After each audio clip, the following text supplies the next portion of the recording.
Assalamualaikum warahmatullahi wabarakatuh.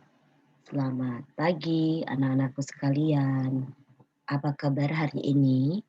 Alhamdulillah jika kalian masih dalam keadaan sehat walafiat anak-anak ya.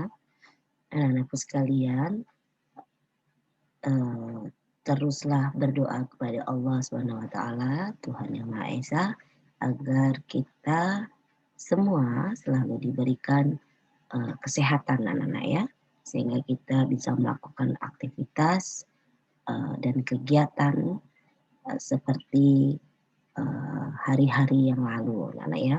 Anak-anakku sekalian, sebelum kita mulai pembelajaran, marilah kita berdoa terlebih dahulu menurut agama dan kepercayaan kita masing-masing.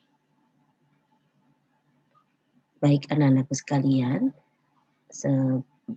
pada pembelajaran hari ini, Bu Umi akan menyampaikan tema 5, yaitu ekosistem, subtema 1, komponen ekosistem pada pembelajaran 1. Adapun muatan pelajarannya pada tema 5, subtema 1, pembelajaran 1, yaitu Bahasa Indonesia dan Ilmu Pengetahuan Alam. Kita masuk ke materi Bahasa Indonesia anak ya, yaitu menjelaskan informasi penting dalam teks non-fiksi. Anak-anakku sekalian, teks non-fiksi itu kita harus tahu dulu apa itu teks non-fiksi. Fiksi itu sama dengan hayalan anak-anak. Non-fiksi berarti tidak hayalan. Artinya kenyataan. Ya, sesungguhnya anak-anak ya. Jadi teks non-fiksi adalah teks yang berisi informasi berdasarkan fakta atau kenyataan. Nah, teks non-fiksi dapat kita temukan dalam surat kabar atau juga majalah, Nana ya. Jadi teks non-fiksi terdapat pada surat kabar seperti Kompas ini, anak-anak ya. Banyak ya jenis surat kabar, Kompas, Tribun ya, dan juga majalah. Majalah banyak sekali ya, anak-anak ya. Nah, itu ya. Kemudian contoh teks non-fiksi yaitu ada esai, ada jurnal tentang sejarah atau ilmiah, ada biografi, dan juga ada karya sastra. Nah, kemudian bagaimana cara kita mendapatkan informasi ya? Nah, dalam teks informasi yang disajikan dalam teks non-fiksi, informasi yang disajikan tentu memiliki terkaitan satu sama lain secara berurutan sesuai kenyataan yang ada. Nah, informasi ini disusun hingga menjadi sebuah paragraf yang padu. Nah, setelah itu paragraf digabungkan sehingga menjadi sebuah teks non-fiksi. Bagaimana cara kita menggali informasi pada teks non-fiksi? Nah, adapun langkahnya yang pertama adalah membaca dengan seksama teks. Jadi bacalah teksnya dengan baik-baik, ya.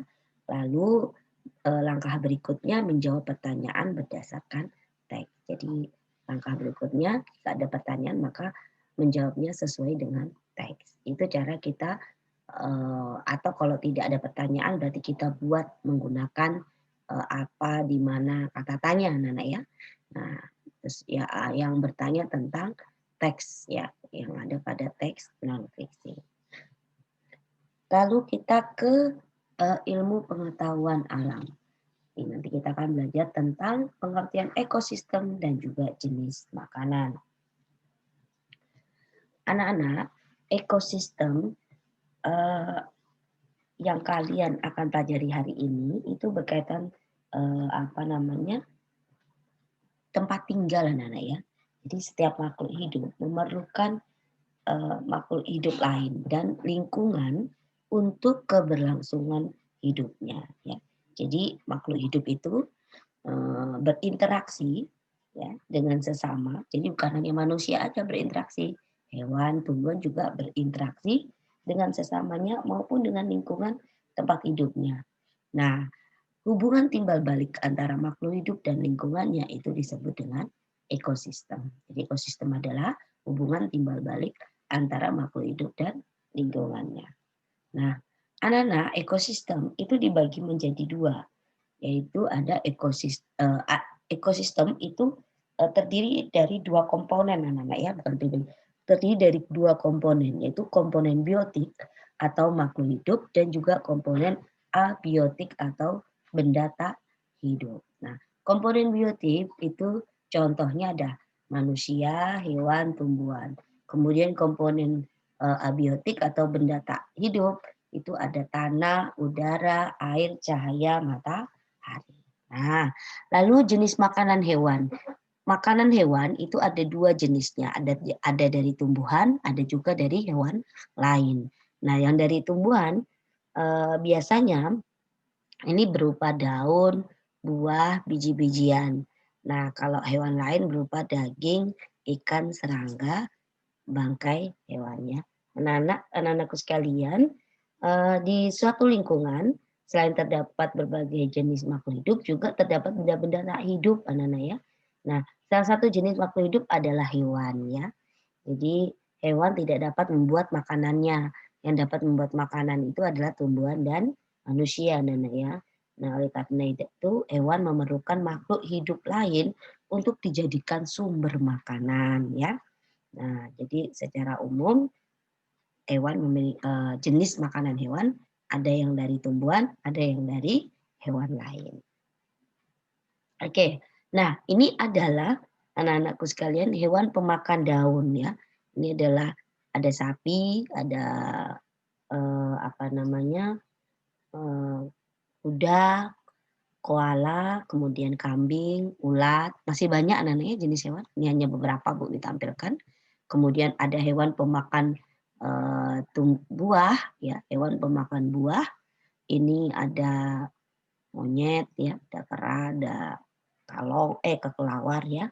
Kemudian ada burung, ini burung rangkong namanya anak-anak ya, yang suka makan buah itu burung rangkong.